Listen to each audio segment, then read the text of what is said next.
I'm talking about the Echoplex trolls over here, guys. They're ascended masters.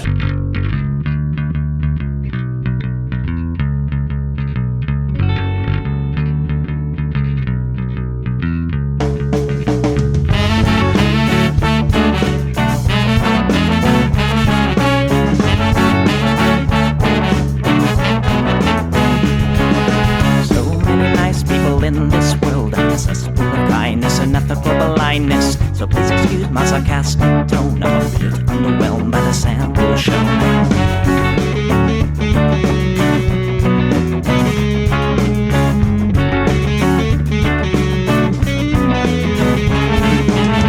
Mr. Bistro fraternity guy, you got my ass full of bloodshot eyes. Get drunk and fight every night. Idolize Bradley, belittle women's rights. Homophobic, racist, and don't give a fucking hey. Do you think you can drive a bigger truck? So wear your baseball cap to decide to let everyone know that you're a nice guy. So cool, was so impressed. Lots of chicks and a barrel chest. Cause you're a real man.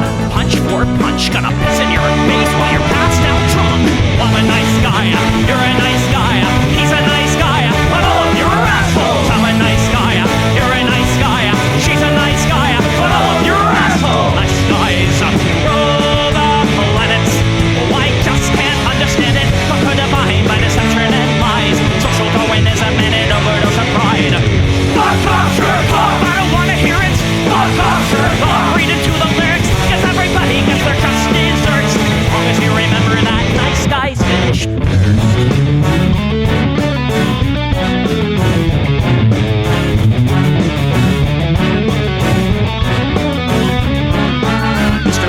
You're next on the list. Such a nice guy who speaks through his fists. Prick with a penchant for messing with heads. A broken nose for dinner and breakfast in bed. Alcoholic, paranoid, and suicidal too. But you'll probably kill her before she gets away from you. She lives in a pool, letting cry. All your friends say that you're a nice guy. Have a drink, this one's on me. Look, you're doing fine, losing to your disease. Comatose, I'll pack your bags. Bury you like cats ready to go. I'm a nice guy, you're a nice guy. We're all nice guys, but all of you are assholes. He's a nice guy, she's a nice guy. Hey, Tom Bo's a nice guy. All of you are assholes. Nice guys rule the planet. The public limited. Put a body by deception and lies. Social Darwinism and an overdose of pride. Fuck off, jerk off. I don't wanna hear it.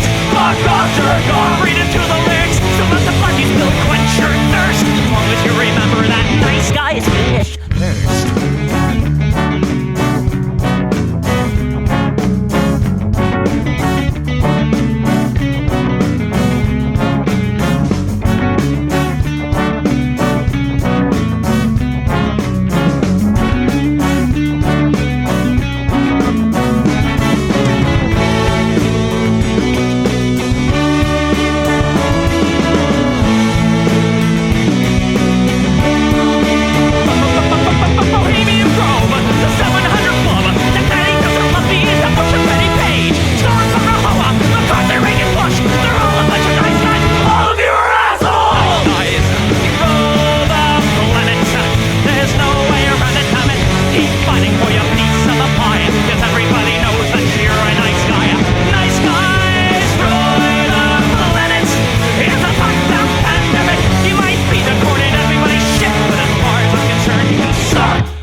Hey everybody, welcome to the Plex. We do this show live every Sunday, 7 p.m. Pacific, right here on Twitch. That's twitch.tv/Echoplex Media.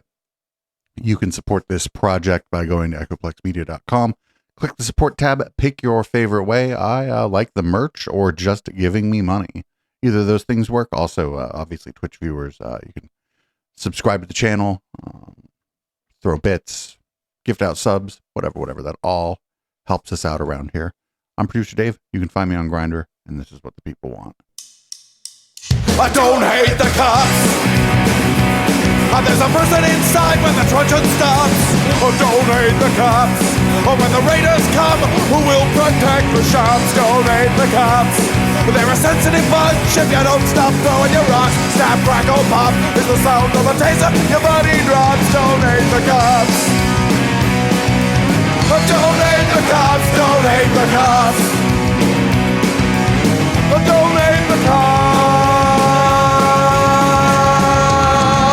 your local police. Cause they don't do nothing wrong, thank your local police. Got rid of the corruption and the racism is gone. They've been keeping the peace, keeping homeless folks out of the parks and malls. Got a cure for your social disease. Follow the law, don't hate the cops. Follow the law, don't hate the cops. Follow the law, don't hate the cops. Follow the law, don't hate the cops. Follow the law, don't hate the cops. Put your hands above your head and show you're not afraid. I'm the fairest judge that your skin color's gonna get. And if you die before the sun comes up, the paperwork will take forever. Well, it might have worked out a little bit better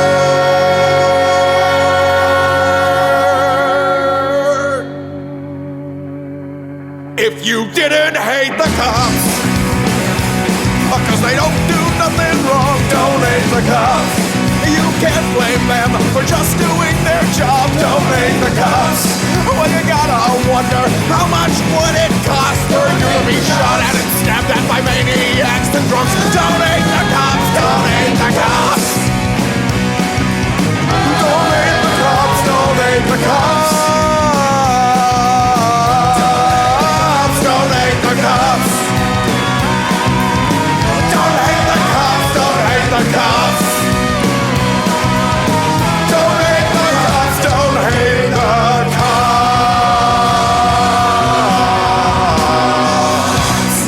All right. Well, I guess there was a MAGA-themed Phantom of the Opera at Mar-A-Lago, and we're going to have to watch it. Not all of it, just a minute of it, I promise. His power over us grows stronger yet, and though demons turn from you, they glance behind. The President of the United States our spirit and your voice.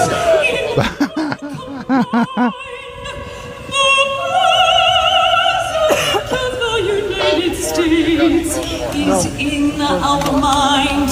He's there, the President of America. You're on, Mr. President. Sing to me. No, sing to me. Sing to me. Okay.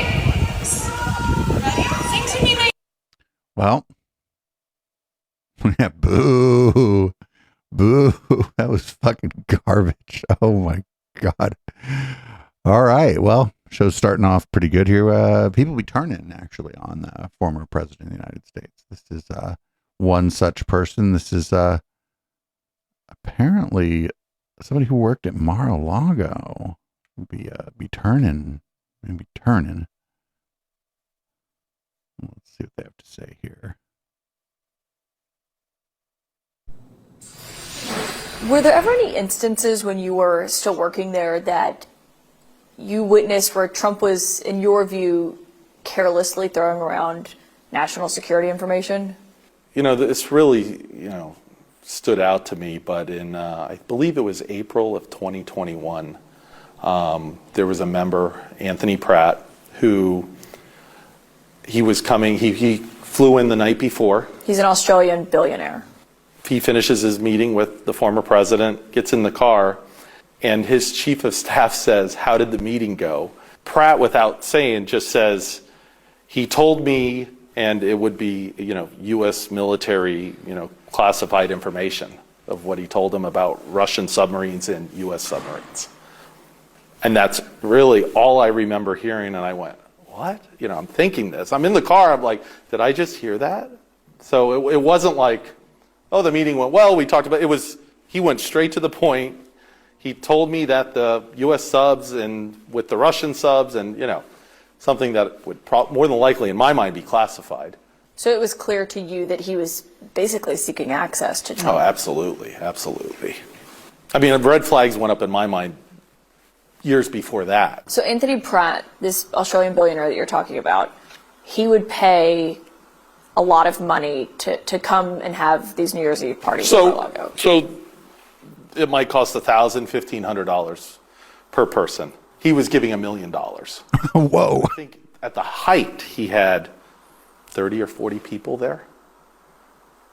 So something that would be 50,000, let's just say max 50. Here's a guy that's just buying access. It's very easy to see. Well, yeah. I mean, we kind of already knew that. I didn't remember the guy's name, but I knew there was like an Australian billionaire who was buying access. But this is random employees from fucking Mar-a-Lago be turning on this guy. I think the floodgates are about to open. I think a lot of people about to turn on this guy. I don't think it's going to matter, but I think a lot of people are going to turn on the guy. Up next, we got here's the former president taking an interview, part of an interview he has with Greg Kelly on Newsmax. I mean, you've been right a lot, but nobody's right all the time. Is there such a thing as overconfidence? Are you, at this point, tough to advise? Or, I know you got great advisors, but did you learn some negative lessons by being right when they were wrong? And you might think, well, I'm always right. They must always be wrong. Well, they do have a hat on, and I don't produce it, somebody else. Trump was right about everything. I mean, if you look at all of these many, many things, I've been right about everything. I've been right about immigration. I've been right about everything. Even Greg Kelly was like, I wish I would have got more of that, because he's like, that seems a little, I don't know what he meant. He was probably going to say a little arrogant or something. I don't know what he's going to say. Greg Kelly's a piece of shit, but I mean, come on. This was pretty obvious that this guy is just out of his fucking mind. Just so inside his own ego. It's so bad. Here we go. In case anybody was wondering if Trump was planning on paying the people who provide him the teleprompters, here's the answer. Under Biden, the cost of rent is up 30%. Groceries are up 30%. Everything is up. Chicken's up. Bread is up. And I can't read this damn teleprompter.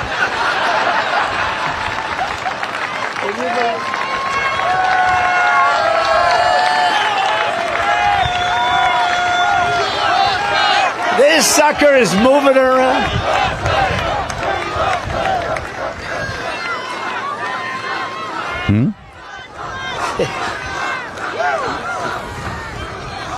It's like reading a moving flag at a 35-mile-an-hour wind.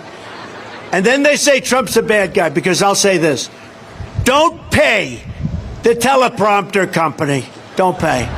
What the fuck? What, did they control the wind? Say, Trump didn't pay me. And they'll say, oh, Trump's a horrible human being. He's terrible. They gave me a pile of crap that this is the craziest thing. And look at all the television I have up there. I got all the television, and they won't say that. They'll say, Trump made a speech. It wasn't so good. It wasn't so good. You know. The teleprompter company control the wind?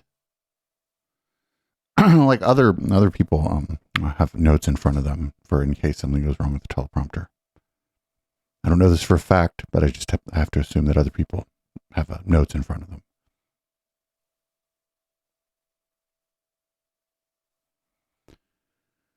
So here we go. Fox is going to do that thing where they talk to people at a diner.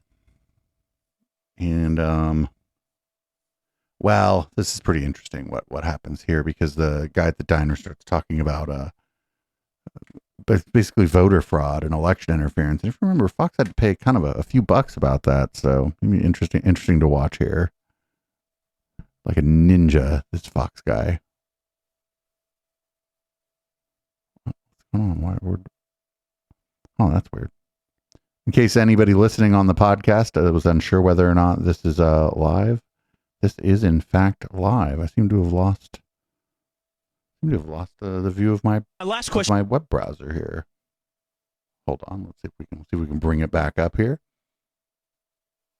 There we go. Fucking Other people don't do their podcasts live, but I do.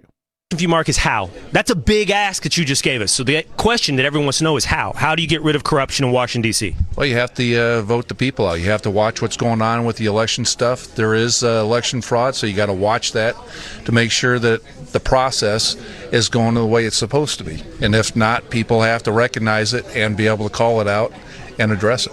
See, Mark's got the Texas institution right there. Everybody, I know Lawrence knows. I don't know if everybody back there on the couch knows Buc-ee's. It would be the Buckeyes. I don't know though, but the guy was like, "Oh, don't want to talk to him anymore." We already got sued. He's just like, "I'm going to talk about this guy's hat." Up next, we got Fox News. Some of the people on Fox are mad that Joe Biden keeps mentioning that his son Beau died. I guess they don't like him mentioning that. I don't know. I don't even think he mentions it that often. But to be honest, I don't spend a lot of time watching Joe Biden speeches, so I'm not sure. The second thing, I am so sick of him always comparing the death of his children. Anytime there's an American that is tragically killed, he has to stop doing it. He doesn't know what it feels to have an illegal kill his child. And he's never met with any of the angel parents as well. So that was crazy. Never met any of the angel parents. Are the angel parents, are those the ones that supposedly had their kids killed by like undocumented immigrants? Is that what angel parent means? That must be. Don't worry. Eric Metaxas has the scoop on this. Actually, it's that Joe Biden is a puppet of the devil. I'm sorry that we have to talk about the State of the Union, the satanic speech given by the I don't know what's a generous term I can use. Puppet of the devil, Joe Biden. You know, we have to joke around because it's so dark, and it is undeniably dark. It's just undeniable. There's no other word. This man is wicked. Yes. There's an absolute. Her name is Office. Horrifying malevolence. And so, yeah, people dismiss him as doddering Joe. He's not that bright, whatever. Well, right. You know, it's kind of like saying a Gila monster or a cobra is stupid. Yeah, they're stupid. A Gila monster? Very, very, very dangerous. Is a Gila monster dangerous? And that's what we're dealing with in Joe Biden. He is absolutely destructive, evil. And that's why it's hard for me to even watch him, because it's just the level of lying. I have never in my life seen anything approach it. Nothing to approach it. Learn something new every day. I didn't know that Gila monster lizards were dangerous. But yeah, Eric Metaxas is weird. I like his name though. It's like Metaxas. Is he a libertarian? I hope he's a libertarian, because that'd be a perfect name for a libertarian. But Metaxas. Up next, here's Sean Hannity, just kind of rapid fire going through some things he doesn't like about when people talk about climate change.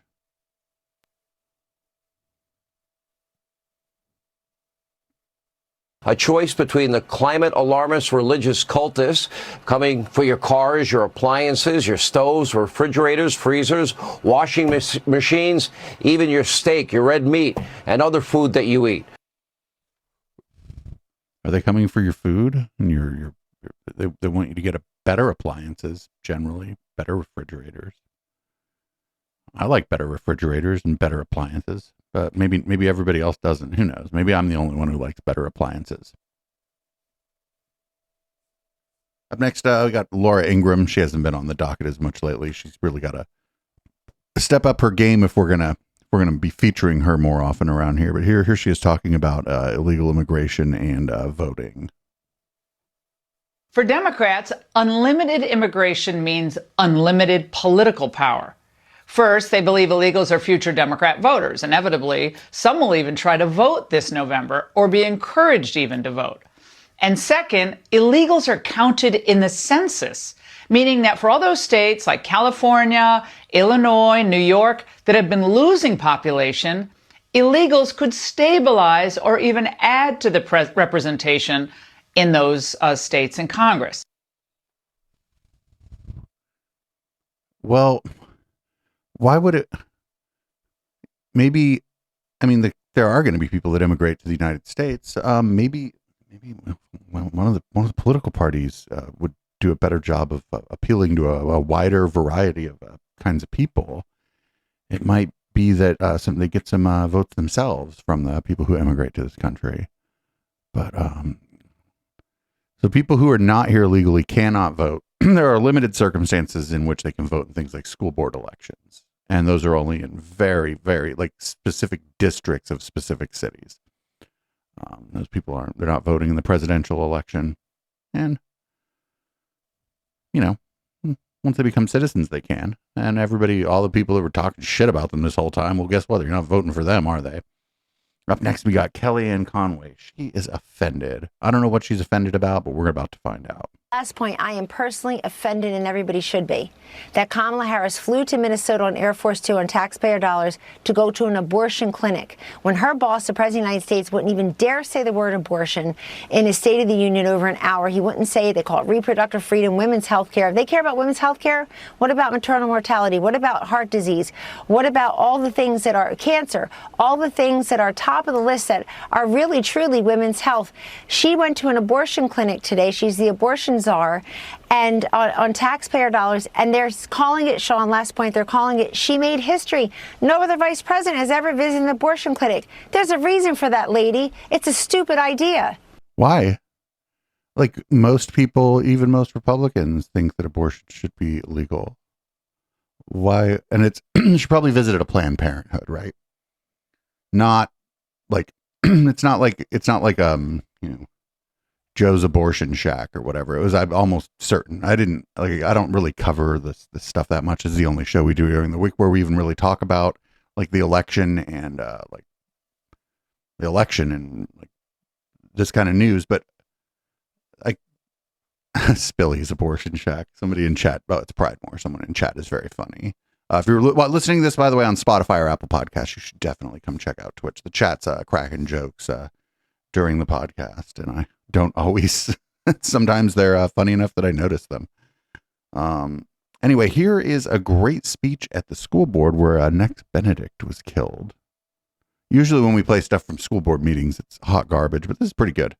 I understand we have one speaker, Mr. Walter Masterson. Mr. Masterson.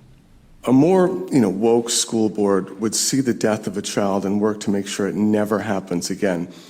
Not this board. This board sees a dead kid and says, that's a good start because this school board signed up to protect all children. And by all children, they mean these children, not so much these children. Hate us if you want, but we're the good guys. We want to let kids be kids, and there's nothing more unnatural than a teenager experimenting with their identity. It has never happened before and should be punished. We're the good guys. We'll spit on a kid's grave, blame the parents, and tell our teenagers to hit them harder. We're the good guys. When we heard that a trans child had been beaten to death, our state senator, Tom Woods, immediately released a statement. We don't want that filth in Oklahoma. We can call children filth, even the dead ones, because, we're the good guys, right? And if we're wrong, if God doesn't want us driving off the lepers and deviants and worshiping the bankers, if our God doesn't want us casting the first stone, if our God doesn't want us loving people despite their differences, well, if we're wrong, then I guess I'll see you all in hell. Thank you. Oh, shit. Oh, shit. I didn't know it was going to end that way. Oh, that was pretty strong at the end there. That was a great speech.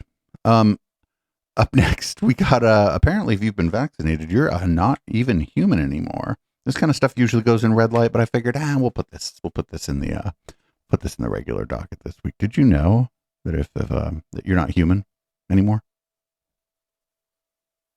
Anybody took a Pfizer is owned by Pfizer. Anybody take a Moderna is owned by Moderna. And they're calling the species Borg Genesis. It's not even a human anymore. It's called Borg Genesis. What? It's not even human. The people who took the vaccine, they're not considered human anymore. Wait, the people who got the vaccine are no longer human? No, and they're actually owned. They're enslaved by Pfizer or Moderna, whoever they took the shot. So they're public. They're their property. People who took the vaccine are owned by Pfizer now and are not human. Genetics has changed, so they're not human anymore. So they're a Borg Genesis that's owned by They're a Pfizer. Borg Genesis, They're Borg everybody. Genesis. We're the fucking Borg Genesis. It's owned by. And there you have it. We are in Laguna Hills talking to people. Apparently, if you've taken the vaccine, Oh, you shit, are that's where I no was longer born. human. Resistance is futile. That's where I was born. That's crazy. I didn't know Laguna Hills was more like Laguna Pills. My God. Anyway, that was pretty fun. I saw this, and I know it's from a long time ago, but I had to put it on the docket because I saw it, and well, one of those things that since I saw it, you as well are going to have to see it. I'm not even sorry. This is like the most fucking like cooked brain, fucking blue wave, fucking in profile picture shitlib garbage in the world. Well, check this out. Watch Hillary examine the terrain. Watch a campaign with the man Tim Kaine. Tim Kaine in the membrane. Tim Kaine in the brain. Number 4. Hillary makes each decision, looking at the world from a rarefied position. A public servant with tenacity, agility. Mi gente, experience is not a liability. 5. Now we all know this is the time when the other side tries to fly low, we go high. We know that our Hillary's no quitter. We watch as her opponent sits and fiddles with his Twitter. 7. Confession time, all in the... That was worse than most of the stuff we've seen on Fire by Night. I can't believe somebody got up on a stage and fucking did that. The Tim Kaine in the membrane. Up next, we got this is Oklahoma Senator Dusty Devers, and he's going to ask, who do you serve? It's part of a longer video, but I do have a timestamp here. Shout out to Right Wing Watch. Who do you serve? You don't serve a wimp, a limp-wristed gay king. Yeah, you do.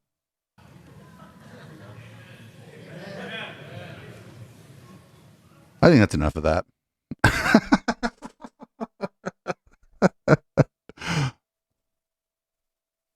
That's enough of that.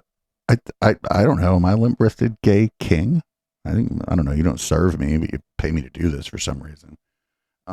And don't worry, he's from this same speech. Here's him. Are you willing to go to war for a Jesus? Jesus, your warrior king, has summoned you. He has commanded your formation for battle. Line up, men. Your charge is to fight the king's battle with the king's weapons, to fight on his battlefront, to make offensive war on the gates of hell, and to prevail, to push the lines ever forward, to extend the dynasty and the dominion of our King who rules from on high, and every enemy will bow. He will footstool every enemy, and this world will be dominionized, and it will glory reflect like the... No, they don't mean the Dominion voting machines, though. They're against those. They're talking Christian Dominionists. Waters cover the sea. The world will be conquered, and the conquerors will sit with King Jesus on his throne. Amen. Man, it is no time for shrinking back. Know this. No shrinkage. You will suffer. You will be called to share in the sufferings of our King, but they cannot be compared to the eternal weight of glory that is to be revealed to you. In your groaning, you will grow. In your mourning, you will hope. In your struggle, you will triumph. So keep your eyes on our loving, crucified, but resurrected warrior King, Jesus. No thanks. So that guy's fucking crazy. That guy's fucking crazy. I think he's gonna probably get voted out even in Oklahoma because he's fucking crazy. Well, who knows though? It's possible that he gets to keep his job.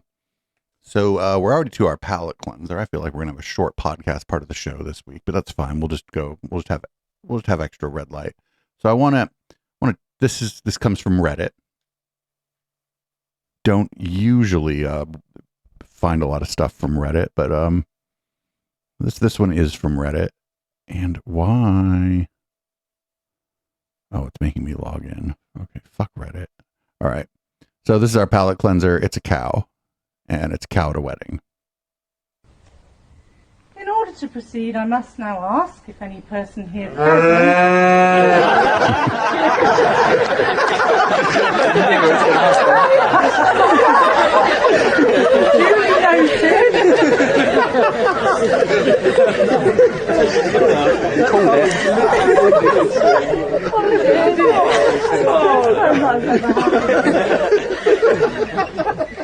if any person here present knows of any lawful impediment,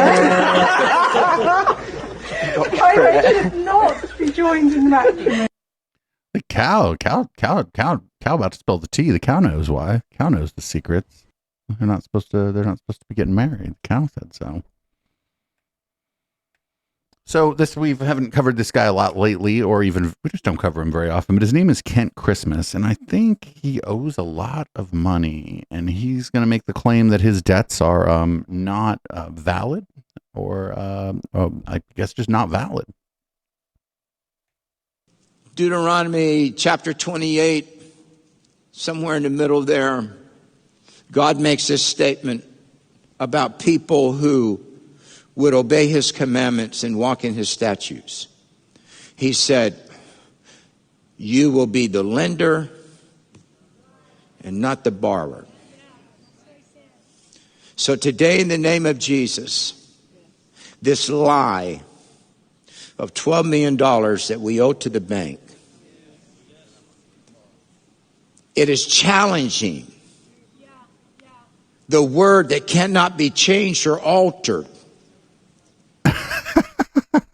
That's pretty great. He's like, oh, actually, when I agreed to this loan from the bank, actually, it was fine. We consented. The contract is valid, but did God consent? I don't think so. It is challenging the word of God over this building. So he can't make his mortgage payment. So we declare in the name of the Lord that we are imposing the law of heaven over this illegal debt, not against the bank, but against the devourer that's in the atmosphere that wants to distract us and put a burden on us of trying to make mortgages. We declare in the name of the Lord, I take dominion as the pastor of this house over this illegal debt, this lie of hell that is violating the word of the Lord. Damn, dude, just sell your church and get a smaller church. Because like if you don't pay your fucking thing, the sheriff comes. Like the sheriff's not going to be wanting to hear none of this Jesus says I don't have to pay my debts shit. I don't know, maybe the sheriff will be wanting to hear it. Who knows? But that's pretty funny that this guy like took out a giant loan for like a mega church, and apparently maybe his mega church isn't bringing in the kind of money he thought it would. And we'll call it failure to grift. So now he can't make his mortgage, and he's like from instead of like asking people like to support his project, he's saying that this is all illegal. I think this may be a way of him trying to get people to give him money to pay the mortgage. I don't know. It doesn't seem great. So apparently, this comes from Chud's at TikTok. Apparently, one of the J6ers ran away to seek asylum in Russia. If I understand correctly, here's a clip of that guy. Question I'm asked quite a lot. Do I miss America? You're damn right I miss home. I miss my environment. I miss my friends, my family, living on the river, living near the ocean, being surrounded by people who cared about me, having a net to fall back on. And here I have nothing. I have very few friends. I have no family. It's me against the world. But let's talk about this. You see, people like to comment, they like to say things like that I am a traitor for leaving the United States of America. But let's talk about why I left the United States of America. You see, I left the United States of America because there are injustices occurring, and they're being committed by the United States government against citizens who are being held without bond, against their constitutional That's where the door rights. went. stripping them of their constitutional rights via the Patriot Act for simply entering a building that they were told that they could enter by Capitol Police. And I recorded this, and I had evidence of this.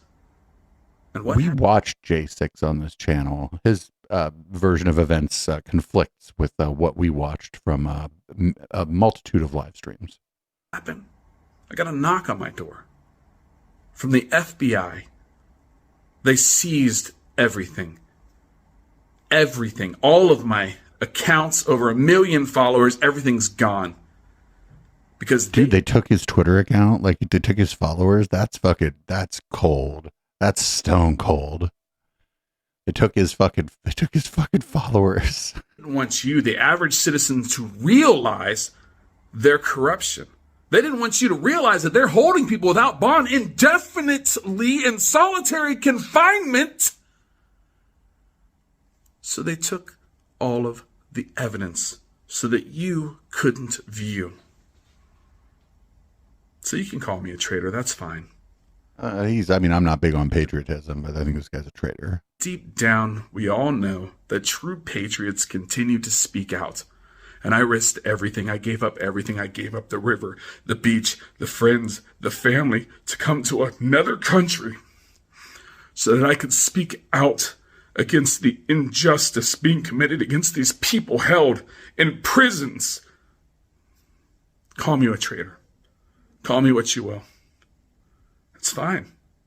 I don't care. I'm happy you're here. I'm free here. I don't have the FBI. You don't seem happier there. As described, you're very unhappy there. You don't have any friends, don't have any family. My door. And the government isn't persecuting me. And the government's here, believe it or not, whether you want to believe it or not. Took all my Twitch bits. Isn't arresting people for speaking out against them. You can believe CNN, you can believe Teddy's cousins, uncles, daddies, sisters, best friends, information that is misinformation. I think he lied about like how he's happy where he's at. He didn't seem happy at all when he started talking about like missing the beach and the river and shit. He seemed like he was sad, and it is sad. But nobody made him leave. Well, I don't think anybody made him leave. I mean, I don't know. Did I make him leave? Maybe I made him leave. The FBI? I don't know. They took his followers, though. Everybody, they took his followers. Like, could you imagine if they took your followers from you? Like, if they took all 5,087 of my followers from me, I would have nothing. I'd have to move to Russia. Anyway, here's Ted Nugent, just 10 seconds of him. It's Ted Nugent versus Cheerios. Fuck Cheerios. Well, that's your opinion. No, but the evidence is irrefutable unless you're living under a rock or you put LSD on your USDA-authorized chemical warfare Cheerios in the morning. Cheerios are USDA-authorized chemical warfare. That's what they are. Chemical warfare. It's terrifying, scary. We'll call it scarifying. So up next we got Rick Schroeder. He's not doing so great. You remember Ricky Schroeder? He was from I don't even remember. Was it Silver Spoons? Was he on Silver Spoons? Anyway, this is Rick Schroeder. He's on. Oh, they called him Ricky Schroeder on this. It looks like he's on whatever Flashpoint is. I keep forgetting what. Like, which one of these dumb shows is done by who? I forget who's doing Flashpoint, but here's Rick Schroeder. He seems upset. He also looks a little like the Quartering, kind of. Yeah, I never really fit in Hollywood. I was always kind of an outsider there, never invited to the right parties or knew the right people because I was an outsider. And do you believe that people are waking up to the message about Hollywood? Well, I believe they need to. The programming is thick coming out of Hollywood and the conditioning to the American population. Here's a couple examples that come to mind, like this new movie, Migration, on Disney. It's good about migration because the ducks survive and the geese survive. It's a child's animated movie. And so, now if you look at the news cycle, everybody's talking about migrants, migration, migrants. they start with the children, conditioning them that migration is a good thing because it helps the ducks and the geese, for example. So it must be a good thing because it helps people. And they don't want us to use the word illegal immigrants or illegal aliens. And so the conditioning out of Hollywood, the programming is intense. So they should never teach the kids about migration patterns of birds because it'll indoctrinate the kids. You heard it here first from disgraced former actor Rick Schroeder. So I thought about watching this whole thing during red light, but I don't feel like it. So we're just going to watch a clip of this. This is Apartheid Clyde, Elon Musk, talking to Don Lemon from CNN. Just a clip of it. You should maybe go watch the whole thing if you want. You talk about your ketamine use and depression. You also have said, and the reason I should say, the reason I mentioned the ketamine prescription on the X platform was because I thought maybe this is something that could help other people. That's why I mentioned it. Obviously, I'm not a doctor, but I would say if someone has depression issues, they should consider talking to their doctor about ketamine instead of SSRIs. Very civil conversation, but that is where it got very personal. Well, it got personal, but I didn't put that out there. He has spoken very freely about his use of, those are prescription drugs, but about his use of ketamine. I would not have brought it up if it was... on X, he posted it. He posted it. Yeah. And so I would not have brought it up because that's someone's personal information. So I asked him about it. Also, it's no secret. His drug use, or alleged drug use, I should say, has been extensively written about it by very credible news organizations like the Wall Street Journal. And I asked him that, and he said, listen, I have not read the Wall Street Journal. I don't read the Wall Street Journal. If I don't have time to read about everything that people write about me, I would never get anything done. But also, if we remember, on Joe Rogan, he took a puff of marijuana. Right? Oh, who cares? It was just a joke, and I only took one puff. Elon Musk is responsible for satellites, for Starlink. No, other people are. For Tesla. Thankfully. He's responsible for a number of different companies in the stock market. Yep. And I think that it is important for people to understand his mindset, whether he's using drugs illegally or not, and even if the ones he's using, that's one of the supposed to be most powerful people on the planet. But he's one. But ones that he's supposed to be, that he is using prescription-wise, that he's following a doctor's orders under that. Mm. But yes, he's one of the most consequential people to the planet, and that was one reason why I was attracted to X. Right. Obviously, we don't have any evidence either way on his drug use, but I think it's important that it comes up. Obviously, we've got a clip there. There's more. CNN did not report that. The Wall Street Journal strictly Right. reported that. That was not my reporting, but I had to ask him about it. And I also asked him if he was concerned about another Biden administration. One reason I wanted to ask him those questions is if he was going to lose his security clearance because of that, or he might be in jeopardy of losing his security clearance. And he said no, because he did say to me, I do not use drugs illegally. I have random drug tests, and I've always passed those drug tests. So actually, the thing that was troubling to me about those articles wasn't so much that he's using drugs. It's up to him. If he wants to fucking take acid or fucking do ketamine or whatever, that's fine. But it seemed like from one of the articles I was reading that he was like trying to pressure other people on the boards of directors of these companies to like do drugs with him as some kind of fucking bonding experience. And it's like, dude, you're a fucking adult. Like, why are you trying to peer pressure other people on the board of directors of a company to get high with you? That's fucking weird. Like, that's not an adult behavior. Anyway, up next, we're getting close to the end of the docket here, actually. The podcast part of the show is going to be pretty short tonight, but we got Ben Shapiro. He's talking about retirement and Social Security, because of course he is. Okay, so that's really not a lot of daylight in terms of, he's going to make wholesale changes to Social Security or something. It's enough for Biden to try and press him on it. So according to Politico, after committing during his State of the Union address to stop anyone in Congress who tries to raise the retirement age for Social Security benefits, Biden's budget instead calls for raising taxes on high earners to keep Social Security and Medicare from hitting insolvency within the next decade.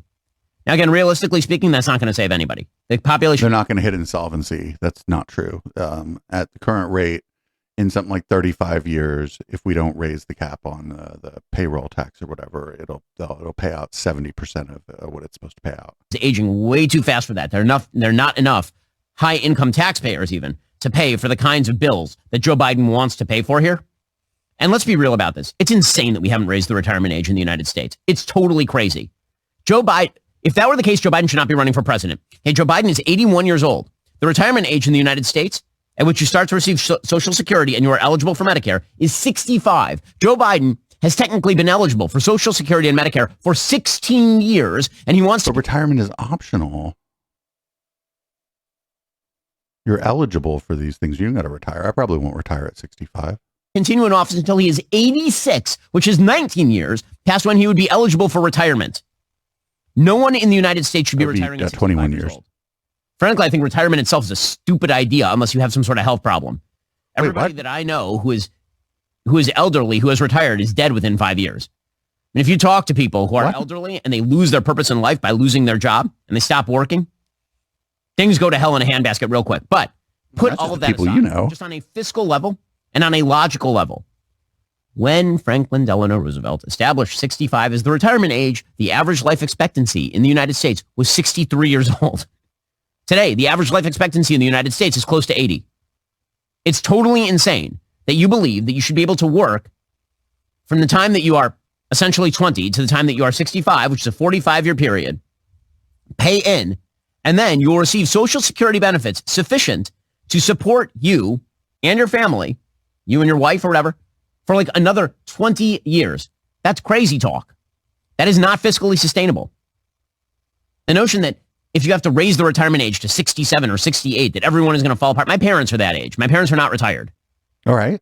And they shouldn't retire. It would be very bad for them to retire. Why? By the way, it's disrespectful to people who are 67, 68, 69 years old to suggest that they are in the same shape as people who are 65 were in 1940. But nobody's suggesting that. At all.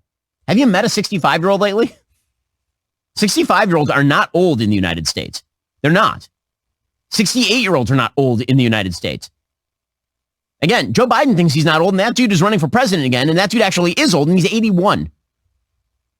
I failed to see how a country in which our entire leadership class is 80 plus is telling you that we should have a retirement age of 65. It makes no sense at all.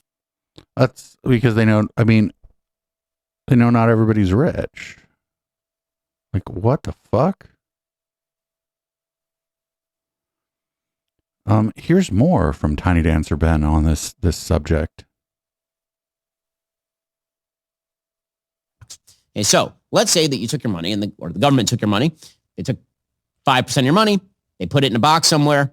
They invested it in the stock market. They left it there for 50 years. And now it's time for you to get your Social Security. That would not be an entitlement. That would be you getting your money back. And in fact, that's what George W. Bush proposed when he came to the privatization of Social Security. What he suggested is that the government mandate that you take a certain amount of your money and put it into old age savings, and then you could decide whether it was put into stocks or bonds or real estate or whatever else it was.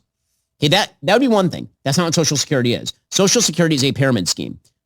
Here's the question. How much money did you put into Social Security over your lifetime, and how much are you taking out? So to take my grandmother as an example. So my grandmother, over the course of her lifetime, she probably put in several tens of thousands of dollars into Social Security over the course of her lifetime. Then she lived from the time that she was 65 until the time that she was in her early 90s. And during that entire time, she received Social Security. And she was not receiving thousands of dollars per year. She was receiving thousands of dollars per month. Where's that money coming from? It wasn't coming from the lockbox that she had created. What makes an entitlement not a thing that you paid in and just get out is the difference between what you paid in and what you get out.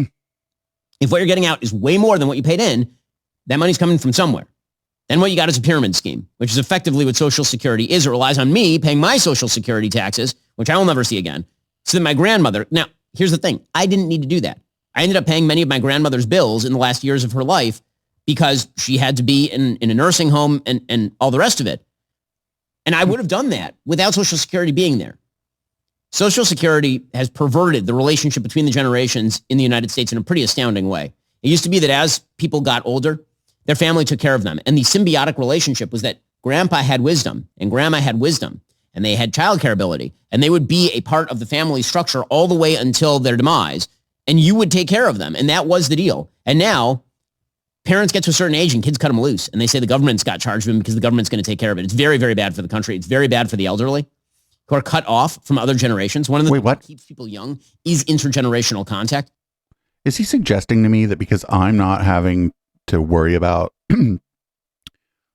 supporting my retired parents, that that we are now cut off from each other, that we are less likely to spend time together. Is that the thing that he just said? Because that's weird. That doesn't make any sense.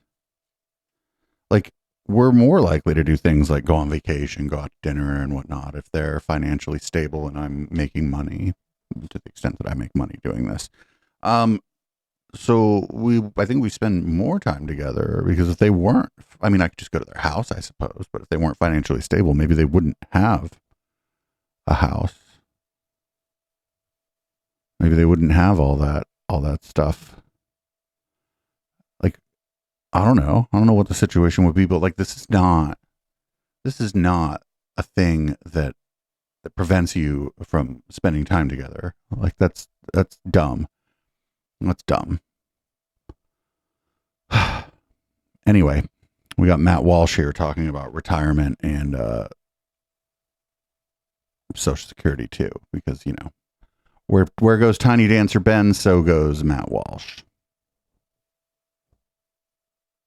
Social Security is, without a doubt, without a shadow of a doubt, an unsustainable, unfair, morally atrocious, and economically insane system that is only defended by both parties because it is politically unpopular to be honest about it.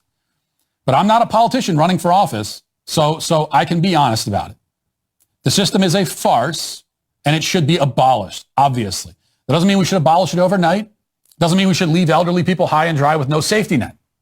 All it means is that the current system is a disaster on every level, and we should be looking for a way out. The conversation should be, how do we get out of this boondoggle without harming people?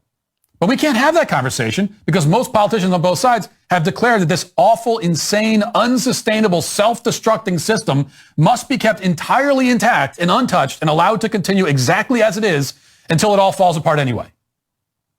Again, that is not a position that anyone has taken because they think it's the right position. It's a position taken out of pure cowardice and cynicism. So, a long time ago, I had to debate somebody, and I thought Social Security was going to come up. And what I believe it was what CBO says is that if we don't do anything, Social Security is going to, I think by 2040, 2035, something like that, it will pay out 70 or 80% of benefits. Because Social Security is a regressive tax. I forget what the cap is now. It's like $115,000 or whatever. After you make $115,000 on your payroll, you're no longer paying Social Security tax. You're no longer paying that. So the solution to this is actually just to lift the cap, lift it to like 150, 160, 170. Oh, somebody in chat just corrected me. It's 160. Okay, well, no, don't be sorry. I was wrong. So don't be sorry. So if we lift that to say 250, that's going to make it solvent for longer. And if we lift it to where basically all income is captured by the Social Security tax, then it's Social Security and Medicare are going to be solvent for a timeline beyond what any economist is comfortable predicting. Now, as far as I know, that's still the case. It could be different, but I think that's still the case. And this is because like things like capital gains aren't captured by it. Pass through, if you own a business and you do some pass through income, it's often not captured. So we need to fix those things, and Social Security will be fine. The problem is the rich people don't want to do that. They don't want to do that at all. Other people have suggested means testing, and I don't like means testing because it just fucking makes things really complicated. People will game that. So I say means test it on the front end. Means test it by those who have the means can give more, and those who don't give less. That's the kind of means testing I'm into. And we got one more set of clips. This is from the Bad Stats. James Lindsay went on a Joe Rogan for 3 hours. We don't run Joe Rogan in long form on here because I hear he's pretty litigious and will copyright claim your stuff. So, but we can run some clips here. Here's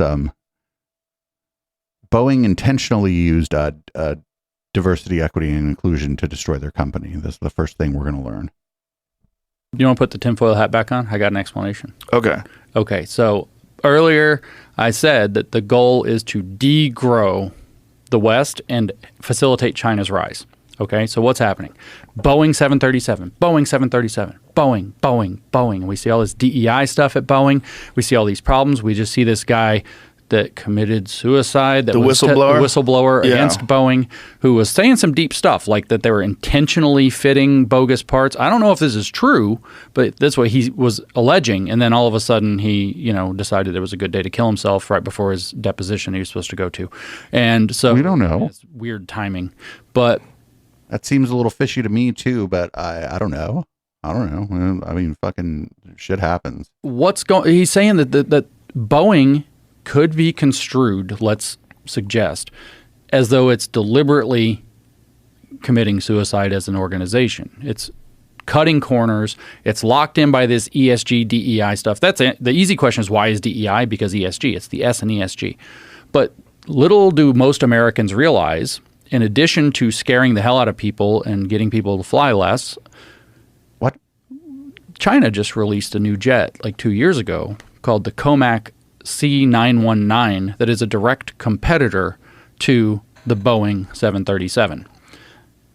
Okay. So maybe you kill Boeing and you allow American manufacturing of high-quality aircraft to fall, and then the Chinese competitor is now the thing on the market that doesn't have this bad rap sheet and this risk factor. Maybe it's big, dirty international business.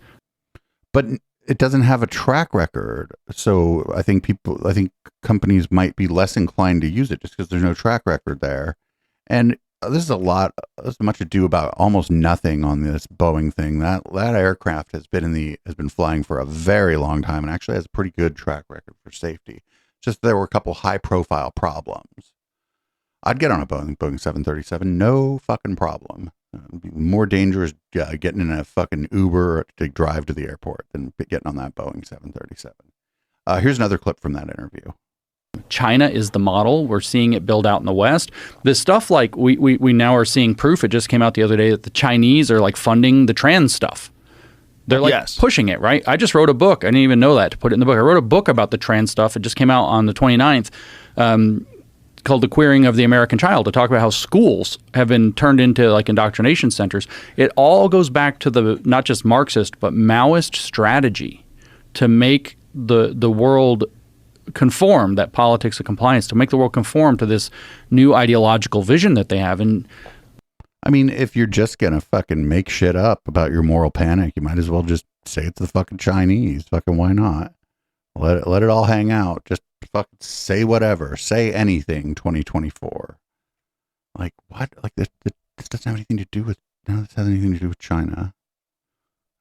They're a global adversary of ours, so they may be watching this with glee, but that's different than them initiating it. Is there like someone who's actually saying that it would be a good idea if we connected health and fitness to right-wing extremism so that you would be scared to be fit and healthy? Like, that's the you want to go full tinfoil hat. Who do you want to have a war with? Do you want to have a war with Trump supporters, or do you want to have a war with the people who wear pink hats Well, but if you went to war with the United States, you'd go to war with the United States military. You would mostly be going to war with the machines of war. You would not be. You're not like out in the field like bayoneting people. This is some like gladiator version of war that they like fucking Christ-obey to. It doesn't exist. Mad like our health ministers. Yeah, exactly. Which war do you want to go to? The people that are unhealthy, I'll fight them all day long. Yeah, They're going to quit. Yeah, but if they're unhealthy and they're just sitting there piloting a drone. Also, the idea that the American military is full of people who aren't like in fairly good shape, like this is just fucking incorrect. Physical training is as tough as it's ever been. It's crazy. So here's the last clip from this that we're going to play. I don't encourage everybody to go watch the whole thing, but you could if you wanted to. If you can keep it so there's no equality of opportunity, if you can keep it that way, you're never going to really get a meritocracy, and that would be a better way to control it. Yeah, sure. I mean, this is full tinfoil hat. Like, the reason why all these social justice people are like so excited about pumping billions of dollars into Ukraine and billions of dollars into whatever's happening with Israel and Palestine, but zero talk about doing that to Baltimore, zero talk about doing that to Detroit. Wait, what? Like Maui. That's the only. Well, Maui is that's a different thing, but that is also that's the directed energy weapons. Another thing. But no, I feel you because the crime. Yeah, the crime. But like, hey, there's got to be a way to fix this. There's got to be some sort of a solution. But if you don't. If we never get, not in 10 or 20 years, never get to equality of opportunity, you're always going to have a certain amount of disenfranchised people. You have a portion of your population for sure that's going to be in trouble. They're going to have problems. Then you always got solutions. You got opportunities. You've got like this little moving game. Yeah. If everything is even, and then it's just competition, and then America thrives to be the greatest utopian idea of what we had hoped it would be, well, then it's really difficult to control people because they recognize that freedom is one of the most important aspects of having this kind of amazing opportunity to do whatever the fuck you want.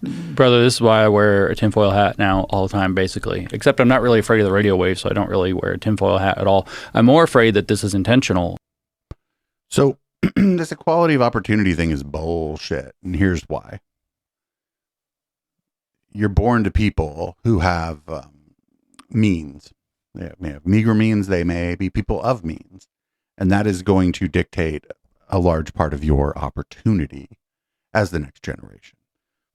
So the reason for putting the thumb on the scale of the output to the extent that of the outcomes of people, to the extent that we even do that, is because people who think about it for 30 seconds recognize that equality of opportunity for Gen X, for example, was going to be influenced on how equal the outcome was for our older boomer parents. My parents did pretty well. I had more opportunity than people whose parents didn't do as well. This seems obvious. So to create this equality of opportunity, you're going to have to put your thumb on the outcome. Otherwise, people are never going to have equality of opportunity. And if you don't put your thumb on the scale of the outcome at all, the outcome gap is going to widen. And with that, the opportunity gap is going to widen. There's just nothing you can do about it in a capitalist society. If money talks, then I guess money talks. And then if you don't get to talk much, I guess fucking your kids don't have much opportunity because nobody listening to you. I guess that's the pod. Thanks everybody for tuning into the podcast. This was only an hour, which is crazy, but that's fine. You can catch the whole rest of the show if you want to tune in live sometime, twitch.tv/Echoplex Media. This particular show is on Sunday night at 7 p.m. Pacific. There's other shows live. We're live every day now, Monday, Tuesday morning, and then Tuesday, Wednesday, Thursday, Friday, Saturday, Sunday night. Show times are anywhere between 7 and 9 p.m. And oftentimes things go pretty late here.